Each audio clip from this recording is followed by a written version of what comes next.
L'exercice 3 est une addition du 1 et du 2. Donc, nous avons vu un travail de transition qui bat la Shikokutsu vers l'arrière, un travail de transition qui bat la Shikokutsu vers l'avant. Dans cet exercice, nous faisons une fois en arrière, une fois en avant. Mon repère, c'est de considérer que je travaille, d'accord, dans un tunnel au niveau de mon côté gauche. Donc je recherche toujours à aller vers la gauche.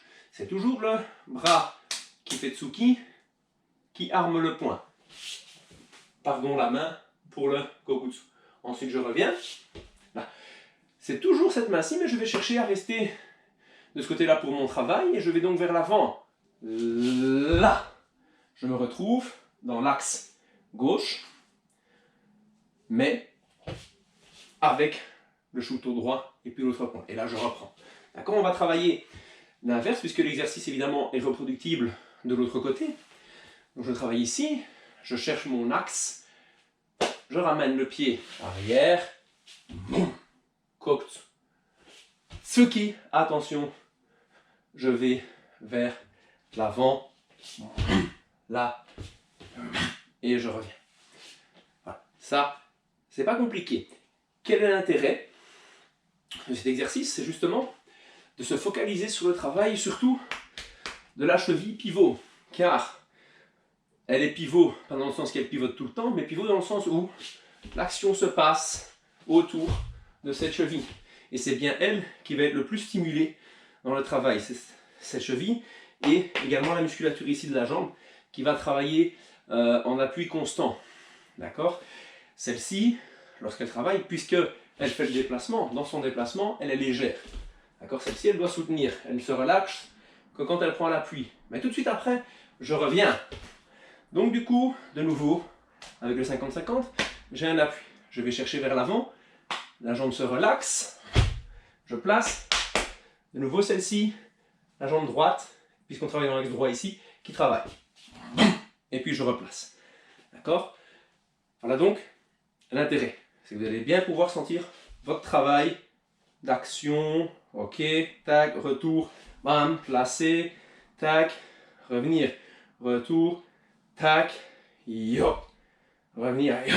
Vous allez bien sentir ce travail ici, au niveau de la cheville d'appui. La cheville pivot, je l'ai qualifié comme ça. Ah, d'accord? Voilà. Donc l'exercice, évidemment, suivant, dans cet enchaînement-là, est de faire l'autre côté. Ne faites pas un seul côté, puis boum, on passe à la suite. Essayez bien les deux côtés, essayez d'être bien à l'aise et bien détendu.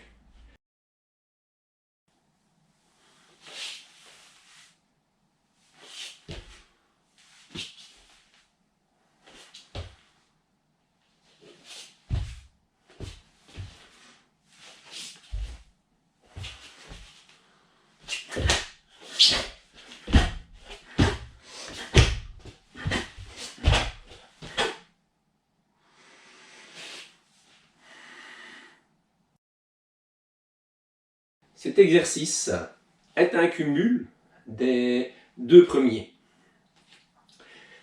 Mais je le fais passer après le correctif précédent parce que, tout simplement, lorsque je vais l'exécuter, je vais me trouver dans le même couloir que l'exercice d'avant pour au moins un côté de mon corps.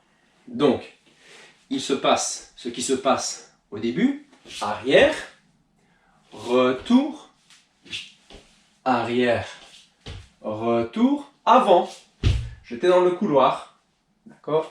Retour, avant. Retour, je suis de nouveau au point de départ, je peux reprendre. Tout simplement.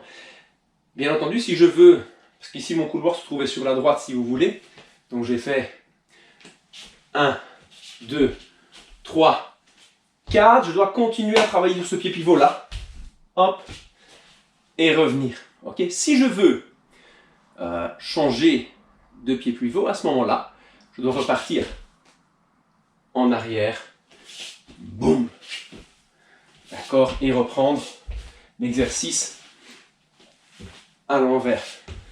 D'accord, à ce moment-là, je peux changer de pied pivot. Ça se fait au début très à son aise. D'accord, j'ai envie de dire qu'après, si de temps en temps vous mélangez les pinceaux, tant que vous récupérez le mouvement, ce n'est pas grave. Il ne faut pas absolument faire ça, absolument comme ça, absolument parfait, non. Je récupère et j'essaie de travailler l'homogénéité. D'accord? Donc il n'y a pas de souci si mes deux jambes travaillent, c'est très bien. Hein, l'objectif de se donner, si vous voulez personnellement, un travail, c'est-à-dire arrière, arrière, puis changer d'axe, arrière, arrière, pardon, avant, avant, puis changer d'axe, c'est de vous donner un peu de travail dans les méninges pour le même exercice, pour ne pas être occupé à simplement faire que des enchaînements, tac, ok, le monsieur il a dit on fait comme ça. Non, vous pouvez créer vous-même. D'ailleurs c'est ça, la suite aussi qui peut être plus intéressante à créer, c'est de se dire, tiens je travaille, je suis là, eh ben, je décide de faire 1, 2, derrière, 3, derrière, 4, devant, boum, 5, derrière, 6, devant, hop, je change devant, boum, derrière, là, et vous choisissez. Vous voyez, vous dites vous-même le mot, et vous partez dans la direction que vous décidez, mais vous reproduisez les techniques. Voilà. Ceci constitue la première partie de l'enchaînement technique. Je vous livre maintenant la suite, une évolution donc, de cet exercice.